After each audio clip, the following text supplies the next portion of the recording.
Chapter 2. Now, about this time, Antiochus made his second invasion into Egypt. It happened that throughout all the city, for almost 40 days, cavalry appeared in the midst of the sky in swift motion, wearing robes woven with gold and carrying spears, equipped with troops for battle. Drawing swords, squadrons of cavalry in array, encounters and pursuits of both armies, shaking shields, multitudes of lances, throwing of missiles, flashing of golden trappings, and putting on all sorts of armor. Therefore everyone prayed that the manifestation might have been given for good. When a false rumor had arisen that Antiochus was dead, Jason took not less than 1,000 men and suddenly made an assault upon the city. When those who were on the wall were being routed and the city was at length nearly taken, Menelaus took refuge in the citadel. But Jason slaughtered his own citizens without mercy, not considering that good success against kinsmen is the greatest misfortune, but supposing himself to be setting up trophies over enemies and not over fellow countrymen. He didn't win control of the government, but receiving shame as the result of his conspiracy, he fled again as a fugitive into the country of the Ammonites.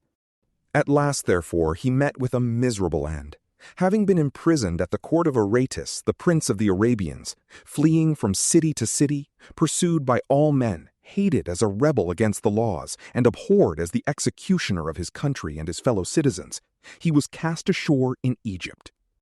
He who had driven many from their own country into exile perished in exile, having crossed the sea to the Lacedaemonians, hoping to find shelter there because they were near of kin. He who had thrown out a multitude unburied had none to mourn for him. He didn't have any funeral at all, and no place in the tomb of his ancestors.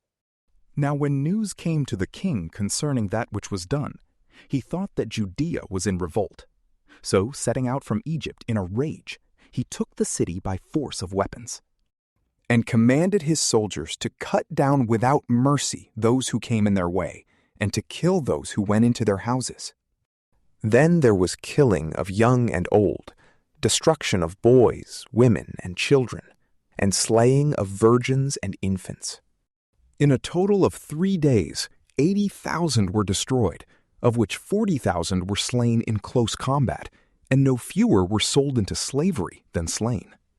Not content with this, he presumed to enter into the most holy temple of all the earth, having Menelaus for his guide, who had proved himself a traitor both to the laws and to his country.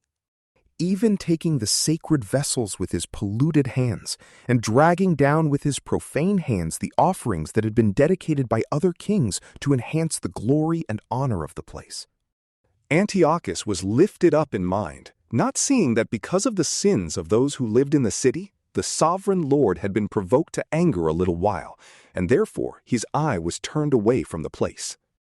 But had it not been so that they were already bound by many sins, this man, even as Heliodorus, who was sent by King Seleucus to view the treasury, would, as soon as he came forward, have been scourged and turned back from his daring deed. However, the Lord didn't choose the nation for the place's sake, but the place for the nation's sake. Therefore also the place itself, having shared in the calamities that happened to the nation, did afterward share in its benefits. And the place which was forsaken in the wrath of the Almighty was, at the reconciliation of the great sovereign, restored again with all glory. As for Antiochus, when he had carried away out of the temple 1,800 talents, he hurried away to Antioch, thinking in his arrogance that he could sail on land and walk on the sea, because his heart was lifted up. Moreover, he left governors to afflict the race. At Jerusalem, Philip, by race a Phrygian, and in character more barbarous than him who set him there. And at Gerizim, Andronicus. And besides these, Menelaus, who worse than all the rest exalted himself against his fellow citizens, having a malicious mind toward the Jews whom he had made his citizens. He sent that lord of pollutions, Apollonius, with an army of 22,000, commanding him to kill all those who were of full age, and to sell the women and the boys as slaves. He came to Jerusalem, and pretending to be a man of peace, waited till the holy day of the Sabbath, and finding the Jews at rest from work, he commanded his men to parade fully armed. He put to the sword all those who came out to the spectacle. Running into the city with the armed men, he killed great multitudes. But Judas, who was also called Maccabees, with about 9 others, withdrew himself, and with his company kept himself alive in the mountains, like wild animals do. They continued feeding on what grew wild, that they might not be partakers of the defilement. From PrayLamp, peace be with you.